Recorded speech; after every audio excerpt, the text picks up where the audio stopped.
Comienza en Radio María La Espadaña,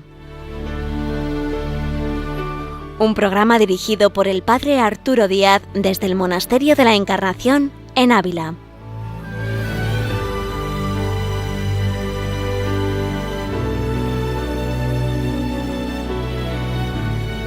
Hola, buenos días, les habla el Padre Arturo Díaz, bienvenidos a La Espadaña, una espadaña que como último viernes de mes tenemos con nosotros a María Ángeles Álvarez en esta nueva programación de lo que es vida y obra de San Juan de la Cruz. Ya tuvimos una introducción y ahora vamos a continuar metiéndonos en esta figura y dar los primeros pasos de este santo que tanto nos dice y que tanto nos invita a elevarnos al Señor. Bienvenidos a este programa que ahora comenzamos.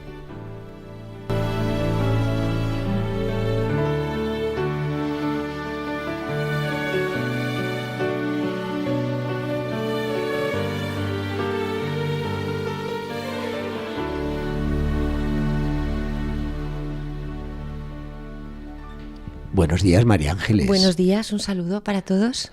El primer programa que hicimos San Juan de la Cruz hace un mes ha tenido una repercusión muy grande.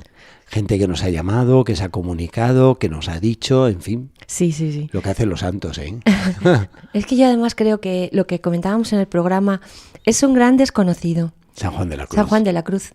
Y sobre todo porque, bueno, yo estaba un poco pensando después de que la gente nos ha comunicado este interés que había suscitado el programa, ¿no? Y yo digo, bueno, esto es también porque conocemos a San Juan y a muchas personas, a muchos autores también, lo conocemos por sus escritos, sencillamente. Uh-huh. Pero cuando de repente también le conocemos por su vida, es decir, por lo que ha hecho, cómo ha respondido a las cosas, cuáles han sido sus manifestaciones, su manera de entender la vida, de todo, pues poco a poco le vamos conociendo como persona y tiene pues a veces otra, como dijéramos, como otra parte distinta, como otra vertiente distinta, ¿no? Que nos hace entender, como decíamos en el programa anterior, con más profundidad lo que nos dicen sus textos y sus poesías, sus comentarios y sus libros, pero que también nos abre como otra parte distinta de sí, de su propia personalidad. Tenemos que comentar, María Ángeles, que hubo un prólogo a este programa de San Juan de la Cruz y una incertidumbre, porque cuando terminamos la vida y obra de Santa Teresa, con todo lo que estás diciendo y más de lo que supone esta gran santa, pues teníamos nuestras dudas. Aquí los dos diciendo, oye, San Juan sería bueno comentar textos de Santa Teresa o a lo mejor ir libro por libro y también hacer un comentario de cada uno de sus grandes libros. Y también aparecía San Juan de la Cruz y apareció aquí el obispo, don Jesús García Burillo de Ávila, que fue el que dio el empujón. Exactamente. Además, a San Juan de la Cruz. Sí, además don Jesús nos conoce muy bien. Y sabe que nosotros conocemos a San Juan, que sabe que yo le leo, que yo le estudio mucho, que es una persona a la que yo recurro en muchas cosas de mi vida y que bueno, una vez acabada Teresa, que también es otro de mis bastiones y de mis bastones en la vida, sí. Pues dijo, bueno, pues ahora, María Ángeles, para adelante, con San Juan, pero ¿por qué no? Al otro místico. Al otro místico, ¿no? Y que también vamos a hablar bastante de Teresa y de los dos juntos. Bueno, es ¿no? Que es el uno y el otro. De hecho, el de Santa Teresa, y hablamos bastante de San Juan de la Cruz, pero bueno, ahora tomamos la otra imagen y veremos la sombra de Santa Teresa. Estábamos con una introducción que le agradó mucho a los oyentes. Vamos a continuar con ella porque estas introducciones ayudan luego a meternos de lleno en lo que supone la figura de San Juan de la Cruz. Claro, sobre todo esto que decíamos, ¿no? De que esa leyenda negra sanjuanista que ha caído siempre sobre este pobre santo tan especial, ¿no? Porque era el santo de un santo austero, era el santo de las noches, el santo de las nadas, era un santo que ha dado como un poco de prevención o de miedo para acercarse a él. Y vamos a ir poco a poco hablando de cómo era él y cómo fue su vida, ¿no? Para eso vamos a empezar hablando un poco de los estudios que se han hecho, porque creo que nos muestran bastante todo lo que nos tiene, lo que vamos a ir avanzando, ¿no? En primer lugar, desde que murió el santo, que pese a que tuvo una vida, sobre todo al final, muy, como vamos a ir viendo, pues llena de calamidades y de problemas, pero en el momento que él murió ya se vio su santidad. y prácticamente desde ese momento se empezó a intentar escribir la historia de este santo Juan de la Cruz. Y empezaron las hagiografías, es decir, una serie de escritos de rememoranza de la santidad y que nos hablan de cosas muy interesantes, sobre todo porque están escritos, muchos de ellos casi contemporáneos del santo, ¿no? Por ejemplo, tenemos los textos de Alonso de la Madre de Dios, asturicense, que así se le conoce, que es una persona que vivió del 1568 a 1635, es decir, está ahí realmente casi contemporáneo de San Juan, ¿no? Que tiene un libro que se llama Vida, Virtudes y Milagros del Santo Padre Fray Juan de la Cruz, que este libro, junto con otros que vamos a ir citando, pues es una suerte que se ha publicado hace poco, en el año 1989, por la Editorial de Espiritualidad. Con lo cual son textos muy antiguos, pero que bueno, tienen un interés adquirir. Que se pueden adquirir, o por lo menos en las bibliotecas seguro que están.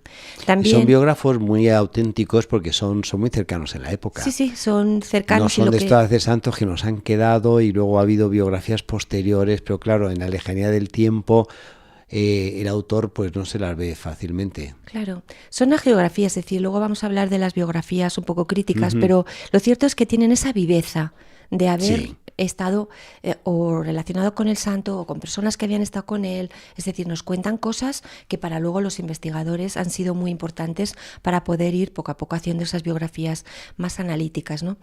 También tenemos de esta época casi contemporáneo también a Francisco de Santa María Pulgar, así se le conoce, que tiene también un libro Reforma de los Descalzos de Nuestra Señora del Carmen de la Primitiva Observancia, y también aquí nos habla de San Juan. También tenemos los escritos del padre Jerónimo de San José Ezquerra, también lo mismo, bastante contemporáneo de estos dos que hemos dicho, la historia del venerable padre Fray Juan de la Cruz, primer carmelita descalzo, compañero y coadjutor de Santa Teresa de Jesús en la fundación de la Reforma.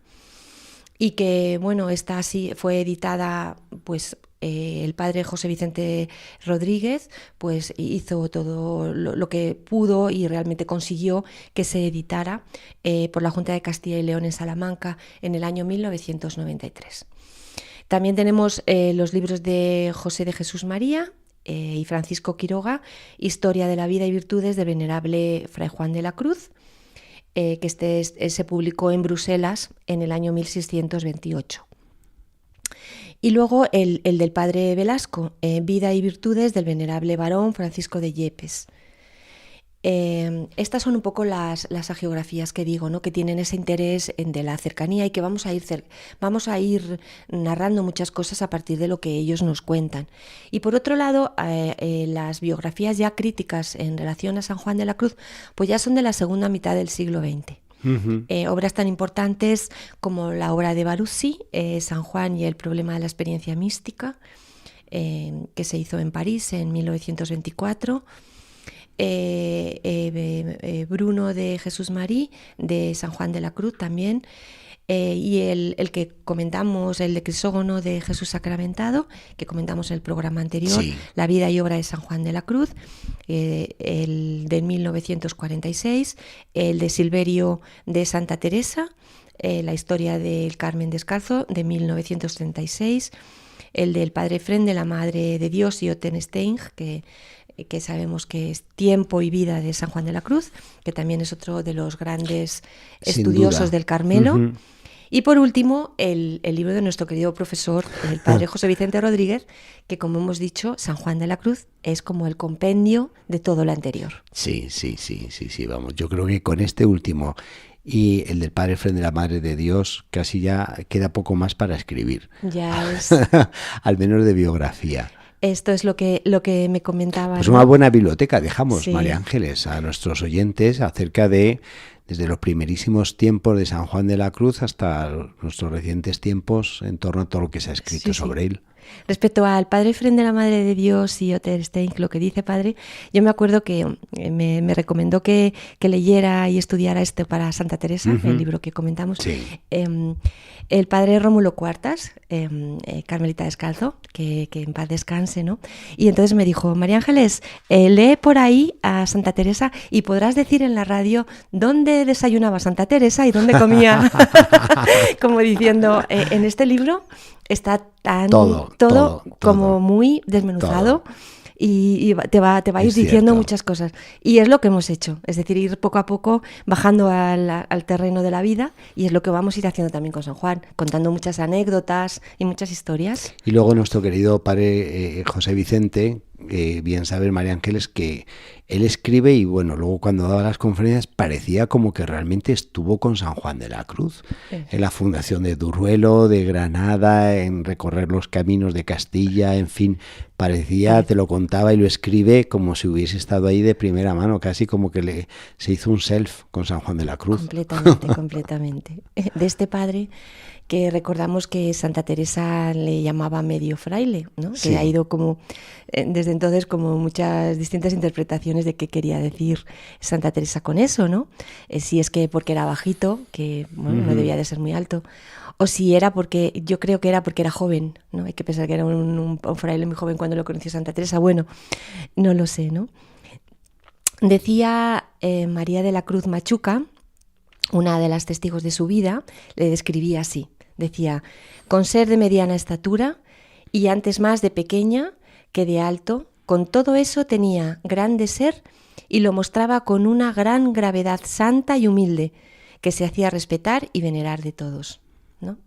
Que era estas personas, ¿no? que pese a ser pequeñas de tamaño, pues al final llenan todo, ¿no? Y que tenía siempre, todas las personas que lo trataban, pues le veían, ¿no? Ese fondo profundo y, como dice, ¿no? Esa gravedad que viene a hablar un poco, pues eso, de esa manera de entender la vida, sí, ¿no? Desde la fe y desde la experiencia de Dios, ¿no? No obstante, María Ángeles, nosotros aquí en el Museo de la Encarnación, bien sabes que tenemos una silla del confesionario en el cual confesaba San Juan de la Cruz y que es pequeñita. Parece estas sillas así flamencas, corta de patas y bueno, y da un poco el tamaño para decir el que aquí se sentaba era de pequeña estatura. Pues sí. San Juan de la Cruz, medio fraile. Era pequeño, era valiente, era decidido, era fuerte, ¿no? Así nos sigue diciendo en María de la Cruz, dice, pobre en el vestido, celda y cama, porque solo tenía 2 tablas y 2 frezadas blancas, y en la celda no tenía ostentación de libros, más que la Biblia, la cruz y el breviario. Bueno, a mí este texto le he recogido porque me ha gustado mucho, sobre todo esto que es lo que tenía San Juan en la celda. Yo siempre creo que ver la biblioteca de alguien te define esa persona, sí, su personalidad. O sea, quizás de una casa lo que más te define a una persona es su biblioteca. Tú cuando entras a una casa es lo que te fijas, en los libros que hay. Porque eso te dice que... Bueno, no sé, es que a veces la mirada femenina va a las cortinas, va a los sofás, bueno, va al arreglo floral, en fin. Lo que pasa, bueno, ahora ya con todo el tema de los libros online y todo esto, estas apreciaciones se van perdiendo. Pero bueno, si nos entramos de la mano de María de la Cruz en este texto, en la celda de San Juan de la Cruz, aquí, por ejemplo, cuando estuvo aquí en la Encarnación, nos encontraríamos solo con esto. Es decir, con la Biblia, nada más, la Biblia. También tenía la cruz y el breviario. Sabemos que es que San Juan, como vamos a ir viendo en los programas, la Biblia se la conocía al dedillo. O sea, es que vamos a ver cómo va a ir explicando todo desde la Biblia. Un conocimiento profundo, ¿no? Y también el breviario, ¿no? Hasta el final de sus días, ¿no? Es ese rezo de las horas que era como una especie de pulso de su corazón, ¿no? A lo largo de los días. Es decir, siempre estaba ahí el breviario como parte de su vida, de su caminar, ¿no? Y la cruz, que también hablamos en el programa anterior, ¿no? Como él, de 2 palos, hacía una cruz. Siempre había una cruz cerca de él que le servía para poder meditar y poder entrar en la vida interior, ¿no? Es decir, que era chico de tamaño, pero bueno, era un gran hombre. Decía el padre Ambrosio Mariano, bueno, pues una cosa así como chistosa. Decía que le ponía la mano en la calva a San Juan de la Cruz. Es verdad que hay muchos retratos de San Juan que nos le... Sí. Sí, con una especie de tonsura o una calva, siempre nos le... Especie de corona, en Sí, fin. sí, sí. Y le ponía y le decía, Padre Fray Juan, esta es tu calabaza. ¿Cuándo se va a madurar?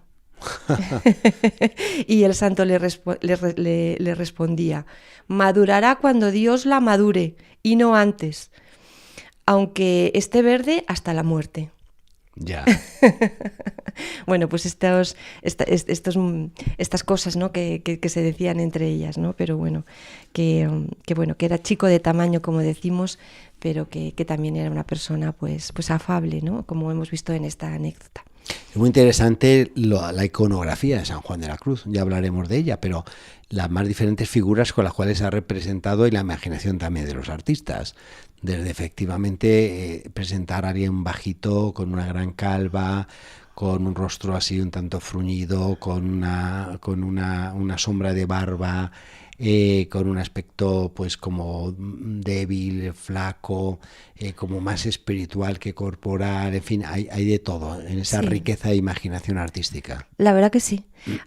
Curiosamente, la portada del libro del padre José Vicente Rodríguez es muy impresionante, Sí. porque es un busto que es la verdadera cara de San Juan de la Cruz, que cuando De cuando desenterraron, falleció. cuando desenterraron en Segovia los restos del santo en su enterramiento hace pocos años, le hicieron como una especie de molde y le reprodujeron con técnicas modernas sobre cómo, a partir de esos restos, cómo era el verdadero rostro de San Juan de la Cruz. Con lo cual, los que quieran acercarse un poquito a cuál era este verdadero rostro, como dice, que está luego pintado, que luego lo pintaron de 1000 maneras, pero el verdadero es la portada del libro del padre José Vicente. Sí. A veces, cada vez que tengo el libro y lo veo, pues me impresiona, ¿no? Porque es como tenerle ahí a Juan. Bueno, vamos a empezar un poco con su vida, padre, ¿no? Bueno, pues comenzamos, además, aquí en nuestra Ávila, en un pueblo, yendo hacia Salamanca, que se llama Fontiveros. Un pueblo que se llama Fontiveros, ¿no? Y entonces, bueno, pues allí nació. Se sabe que nació en el año 1542, en este pueblo de Fontiveros, y que era hijo de Gonzalo de Yepes y Catalina Álvarez, con lo cual nuestro santo Juan de la Cruz se llamaba realmente Juan de Yepes Álvarez, ¿no? A lo mejor tenéis relación, parentesco, María Ángeles, con Bueno, los ojalá, Álvarez. ojalá. Algo se os pegó. Algo así, ¿no? Gonzalo y Catalina, sus padres, eran de Toledo. Gonzalo, como indica su apellido Yepes, pues es un apellido de allí, de la zona de Toledo. Pero bueno, podemos preguntarnos quiénes eran los padres de nuestro santo, ¿no? Tal y como nos lo recoge el padre José Vicente Rodríguez. El padre José Vicente dice que en el año 1628 el general de la orden, Fray Juan del Espíritu Santo, deseaba saber la verdad de la genealogía del santo. Entonces se fue a la villa de Yepes, en Toledo, para entrevistarse con el doctor García del Castillo, que era clérigo presbítero pronotario de su santidad y comisario del Santo Oficio y de la Inquisición de Toledo. Este clérigo se había molestado en estudiar los orígenes del santo de su pueblo y había estado mirando la ascendencia del santo. Y vio que su ascendencia, o sea, su linaje, pues iba hasta un noble hidalgo llamado Francisco García de Yepes, que había sido hombre de armas del rey Juan II en 1448. Pues era un árbol genealógico que al final de este árbol pues descolgaba como esas imágenes de los árboles genealógicos, pues la última hojita era nuestro Juan como hijo de Gonzalo de Yepes III. En este sentido, se pronuncia el padre Velasco también, que hemos hablado de él, biógrafo de... Bueno, el padre Velasco, era el biógrafo de Francisco, el hermano de Juan, que también es un libro muy interesante que vamos a citar muchas veces, ¿no? Él decía que procedían de gente bien nacida, tal y como se decía en la época, y que era de la dinastía de los Yepes.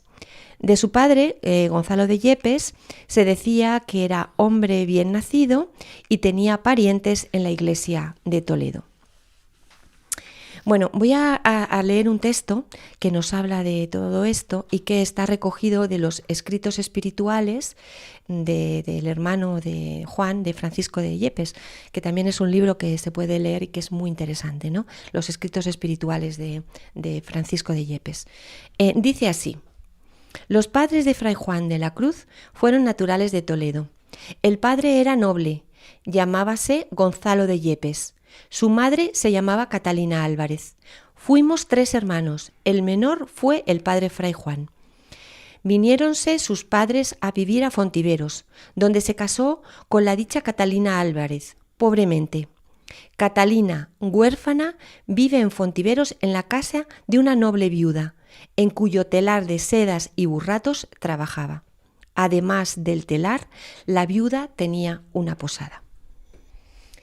Bueno, Gonzalo pasó por Fontiveros, el padre, parece ser que pasó por Fontiveros para ir a la feria de Medina del Campo, porque, como nos dice, era ocupado en su agente de 2 tíos suyos que allí en Toledo vivían y tenían trato de sedas por gruesos. Es decir, que la familia del padre, de nuestro santo, de Gonzalo, pues negociaban con textiles, ¿no? Vemos que eran unas personas comerciantes de textiles de Toledo y que se movían por toda Castilla y que por tanto pues iban a Fontiveros, iban a Medina del Campo, ¿no? Y que pues en estos viajes pues Gonzalo se enamora de Catalina, que, como nos ha dicho el texto, era una mujer pobre. Y que trabajaba en el ámbito textil. Que era una tejedora. Entonces que por eso probablemente se conocieron, ¿no? Catalina, que tenía fama de ser hermosa y de ser una persona muy, muy virtuosa, ¿no? Nos dice Alonso en el proceso de Segovia que se decía de ella la mesura, la honestidad, el retiro, apacibilidad, con las que su calidad, que era envidiada y amada de ellas, su término noble mostraba ser bien nacida. Bueno, pues esta Catalina, como hemos dicho en el texto anterior que hemos leído, pues vivía con una viuda, ¿no? Y en esta viuda era donde ella trabajaba. Pues era una de las hilanderas, una de las costureras que tenía esta viuda en Fontiveros. Parece ser que cuando esta viuda conoce los amoríos de Gonzalo y de Catalina, pues les dice que por favor lo dejen, que si no se da cuenta que eso es imposible, ¿no? Les desaconseja completamente. Y se lo desaconseja por lo que van a pensar los parientes de Gonzalo. Esta opinión, que ha sido recogida, pues ha sido interpretada de mil formas, como vamos a ir analizando algunas de ellas. Es decir, ¿por qué ya se pensaba lo que realmente ocurrió? Que los familiares de Gonzalo les pareció fatal que se casaran estos jóvenes, ¿no? Lo cierto es que Catalina y Gonzalo desoyeron lo que les dijeron la viuda y se casaron, como dice su hijo Francisco, pobremente. ¿Qué pasa para que un hombre rico, como era Gonzalo, se casa con una mujer pobre y se queda él pobre? Es decir, no, en vez de... Rebaja su condición completamente, ¿no? Se queda realmente en la calle. Sabemos que una de las causas de la muerte de Gonzalo, que va a morir joven, es la pobreza, la miseria en la que vivieron, ¿no? Entonces nos planteamos qué pudo pasar realmente, qué pudo levantar este matrimonio para que les desamparara la familia de Gonzalo de esta manera y para que este hombre, que como vamos a ir viendo, era un hombre culto, era un hombre que sabía leer, escribir, que llevaba negocios, podemos decir que era un empresario en términos actuales, ¿no? De una familia pudiente, de una familia bien considerada, por casarse con una joven, ¿no? Se queda absolutamente sin nada y sus tíos y sus familiares se quedaron completamente sin protegerles de nada. ¿Cuáles son los motivos que se arguyen, ¿no?, para esto? En primer lugar, la desigualdad de linaje y de hacienda. Algo que nosotros hoy en día no podemos entender, porque nos parece, lo primero que nos parece hoy en día es que los matrimonios tienen que ser matrimonios por amor, claro, por enamoramiento. Algo que en esta época era completamente raro. Es decir, los matrimonios eran por conveniencias. Eran asuntos importantes que la familia determinaba con quién casaba a sus hijos o a sus hijas. Y por tanto era como, en primer lugar, como un altercado contra una familia, contra unas ideas que tenían unos padres, contra unos planes familiares, ¿no? Es decir, bueno, eso es lo primero. Y lo segundo, de repente, un joven prometedor, un joven de buena familia, se casa con esta mujer que no aporta absolutamente nada, sino deshonra, en un momento en el que la pobreza para estas familias era también un motivo de deshonra, ¿no? Algo que tampoco hoy en día no estamos como muy acostumbrados a entenderlo. Hablamos en esto y yo aquí, y lo recoge el padre José Vicente, yo también lo he estado pensando, ¿no? Lo que nuestra Santa Teresa decía, ¿no?, de la negra honra, ¿no?, que hemos hablado de ella. Es decir, esta honra sagrada que no es capaz de llevar bien las desigualdades sociales. Es decir, y que aquellas desigualdades sociales en esta época eran infranqueables. Sí. Es decir, un joven como Gonzalo era completamente imposible que se casara, que viviera, y que esta pobre mujer que se dedicaba a trabajos como hilandera, llegara a ser parte de la familia de Yepes, ¿no?, de esta familia que poco a poco, en programas sucesivos, padre, porque ya se nos va acabando el tiempo, vamos a ir analizando quiénes eran estos Yepes y vamos a ver si entendemos un poco más por qué desampararon a esta joven pareja. Pues esto comienza interesante. Como que los oyentes dicen que sea ya el próximo viernes de Vida y Obra San Juan de la Cruz. Así que, María Ángeles, pues lo dejamos aquí y con este deseo de poder continuar este itinerario que hoy hemos comenzado, digamos así, la biografía de San Juan de la Cruz después de la introducción que tuvimos el programa pasado. Yo simplemente quiero dar una pequeña idea para si alguien tiene tiempo en este mes y puede acercarse a hacer un viajecito, ¿no? Es ir a Fontiveros. Eso. Recomiendo ir a Fontiveros, porque igual que decimos que conocemos a Juan también por otras cosas, no solo por sus escritos, vamos a conocerle por este sitio de Fontiveros y vamos a ver esos campos de Castilla, ¿no?, que se abren, ese horizonte que se pierde, ¿no? Y vamos a ver este pueblo que tiene tantísimo interés y que nos va a ser como el alma de Juan. Vamos a entender muchas más cosas. Muy bien, pues dejamos esa tarea, ir a Fontiveros. Ir a Fontiveros. Pues muchas gracias, María Ángeles.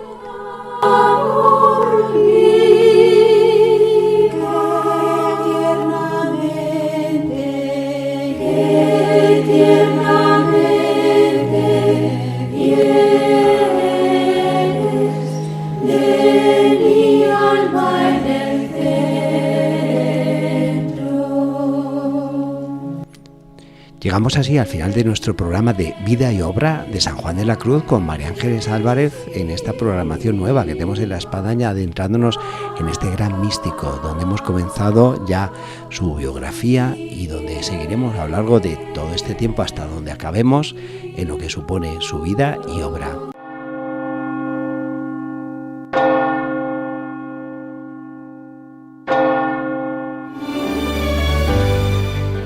Han escuchado en Radio María La Espadaña, un programa que dirige el padre Arturo Díaz desde el Monasterio de la Encarnación en Ávila.